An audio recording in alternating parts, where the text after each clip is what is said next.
வணக்க மக்களே, 3000 30,000 கொடுத்தா கூட நாங்கள் வாங்குவோம், ஏன்னா அது எங்களோட வரி பணன்னு. ஆனால் ஓட்ட மட்டும் தமிழக வெற்றி கழகத்துக்கு போட்டுருங்கன்னு, அந்த ஆட்சி சிறப்பாக அமையும்னு நம்ம லோயாலாமணி அவர்கள் கூறினார். அவரோட பேச்சை நீங்களே பாருங்க. நான் இன்னைக்கு காலையில தான் வாங்கினேன் 3000 ரூபாய். சிரிக்காதீங்க ஐயா. ஸ்டாலின் அவர்கள் வந்து பாக்கெட்ல கையை விட்டு நமக்கு 3000 கொடுக்கல. திரு உதயநிதி ஸ்டாலின் அவர்கள் ரெட் சைட்ல சம்பாதிச்ச பணத்தை நமக்கு கொடுக்கல.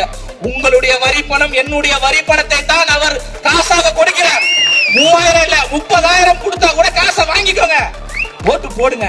திமுகக்கு போடாதீங்க, டிவிக்கு போடுங்க. வாய்ப்பு இருந்தா தலைவா, நாளைக்கெல்லாம் வாய்ப்பு இருந்தா கட்சி துண்டோட போயிட்டு ரேஷன் கடையில கியூல நின்னு வாங்குங்க தலைவா.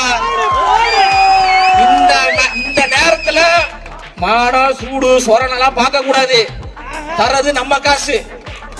3000 ரூபாய்க்கு எக்ஸ்ட்ரா ஒரு 3000 ரூபாய் போட்டு 6000 ரூபாய் கொடுங்க ஐயா ஸ்டாலின் அவர்களே கேளுங்க, தப்பு கிடையாது. நம்மளுடைய காசு தான். தைரியமா வாங்க. நான் வாங்கிட்டேன். மாவட்டம் வாங்கிட்டீங்களா இல்லையா? வாங்கிடுங்க. ஏன்னா நிறைய பேர் நம்ம பசங்க தீய சக்தி திமுக திமுக கொடுக்குற காசை வேணான்றாரே. அது திமுக கொடுக்கலடா, நம்மளுடைய காசை நமக்கே கொடுக்குறாங்க. வாங்கி கொள்ளலாம், தவறு கிடையாது.